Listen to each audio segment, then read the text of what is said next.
तो दोस्तों good morning दोस्तों, आप लोगों का स्वागत है मेरे मिली ब्लॉग में 89। तो यहाँ पर मैं अभी फ़िश काट रही हूँ, तो मैं आप लोगों को दिखाऊंगी कि मैं कैसे काटती हूँ और सिखाऊंगी भी कैसे काट। जिनको नहीं आता उनके लिए ये बहुत हेल्पफुल है। और मैं यहाँ पर फ़िश काट, छोटे छोटे फ़िश है जिसको बोलते हैं पुटी माछ, हमारे बंगाली में पुटी माछ कहते हैं, हिंदी में मुझे नहीं पता। और यहाँ पर मैं पहले शादी के पहले तो मुझे भी नहीं आता थे सब काटने वाटने, ये मैं शादी के बाद ही सीखी हूँ क्योंकि मुझे मेरे हस्बैंड को बहुत पसंद है। तो देखो दोस्तों, मैं यहाँ पर इसका पहले जो छिलके टाइप के होते हैं ना वो निकाल रही हूँ ताकि ये प्लेन हो जाए ना, तो ये पकड़ने में भी दिक्कत होती है। पहले इसके पूँछ को, सर को पकड़ के इसके छिलके को निकाल रही हूँ दोनों साइड से। फिर इसके जो साइड में जो निकले रहते हैं उसको क्या बोलते हैं मुझे नहीं पता, कांटा जैसे होते हैं, उसको निकाल। फिर इसका पेट फाड़ के इसका पोस्टमार्टम कर रही हूँ। फिर ये देखो इसकी पूँछ का भी पोस्टमार्टम कर दिया। तो ये देखो ये पूरी क्लीन हो गई।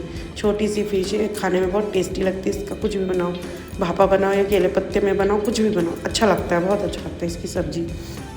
और ये देखो यहाँ पर 2-4 हो गए मेरे। और फिर इसके बाद मैं इसको क्लीन भी करना दिखाऊँगी। तो ऐसी करके मैं सारे फ़िश को काटूँगी। यहाँ पर था ये 1 किलो का फ़िश, मतलब सॉरी 1 किलो का मतलब 1 किलो लेके आए थे। मेरी तो काटते काटते मेरी तो चटनी निकल गई थी उस दिन, सुबह शाम, मतलब एक बार में तो हो ही नहीं रहा था क्योंकि मुझे और भी काम थे। तो फिर भी जितना मैंने किया मेरे हस्बैंड को खाने के लिए, जो वो मतलब वो खा सके करके, उनको बहुत पसंद है। तो मैं बोली चलो अगर नहीं काटती तो फिर ख़राब हो जाती, इसीलिए इसको काटना भी ज़रूरी था। ये देखो फ़िश, टीटो तो देख के बहुत खुश हो रहा था, उसको तो बड़ा मज़ा आ रहा था ये देखने में। और ये देखो यहाँ मैं इसको निकाल रही, एक्चुअली बर्फ़ में रख दिए थे, मैं थी नहीं तो बर्फ़ में रख दिए थे और मैं काट नहीं पाई थी पहले दिन, इसीलिए इसको अभी एक एक करके हटा रही हूँ। तो मैं बोली कि अब ऐसे तो कटेगी नहीं, तो फिर मैं इसको रख दी कि मैं दोपहर को या शाम को काटूँगी। तो ये देखो यहाँ पर ऐसे जम गई है, बर्फ़ में रखा था तो ये जम गई है। तो इसको भी शाम तक या दोपहर तक छोड़ दूँगी इसी पानी में, तो ये अलग अलग हो जाएगी। और यहाँ पर मैं 2-4 ही काट पाई हूँ, अभी काटूँगी क्योंकि मुझे। और ये चिपक गए दूसरे से, एक कटोरा बना दिया। हाँ पकड़ो इसको, पकड़ ऐसे कर, मेरे तरफ भी कर, ऐसे निकाल के। जिनको भी काटने नहीं आता है ये उनके लिए है, और जिनको नहीं अच्छा लगता तो हटा दे सकते हैं, स्किप कर सकते हैं। तो इसको फिर ऐसे काटेंगे। तो गाइस इसको हम ऐसे करके काटेंगे। देखो ये आधा साफ़ हो चुकी है। अब इसके जो भी पंख जो भी है वो मतलब उसको काटेंगे। इसको क्या बोलते हैं मुझे नहीं पता, तो हिंदी में पता नहीं।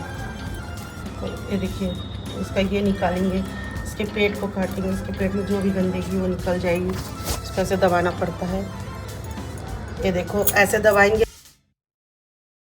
तो गाइस ये देखो मेरी बढ़िया बढ़िया मछली, और ये हो गए हैं मेरे 2-3 बार सफाई, और इसको मैं अच्छे से क्लीन कर रही हूँ, अच्छे से अंदर तक खोच के अंदर तक कर रही हूँ। और ये मेरे हस्बैंड को बहुत बहुत पसंद है, इसलिए वो लेके आए, मगर इसको काटने में उतना ही तकलीफ़ है, बहुत टाइम लगता है।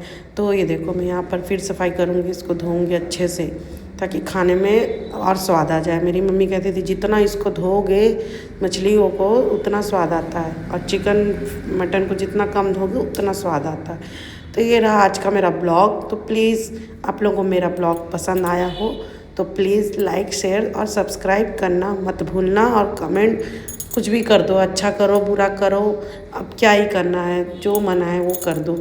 तो प्लीज़ सब्सक्राइब करके जाना जो मेरे न्यू हैं मेरे ब्लॉग में। और जिनको ये फ़िश और अच्छे से क्लीन चाहिए, जैसे फ़िश कैसे क्लीन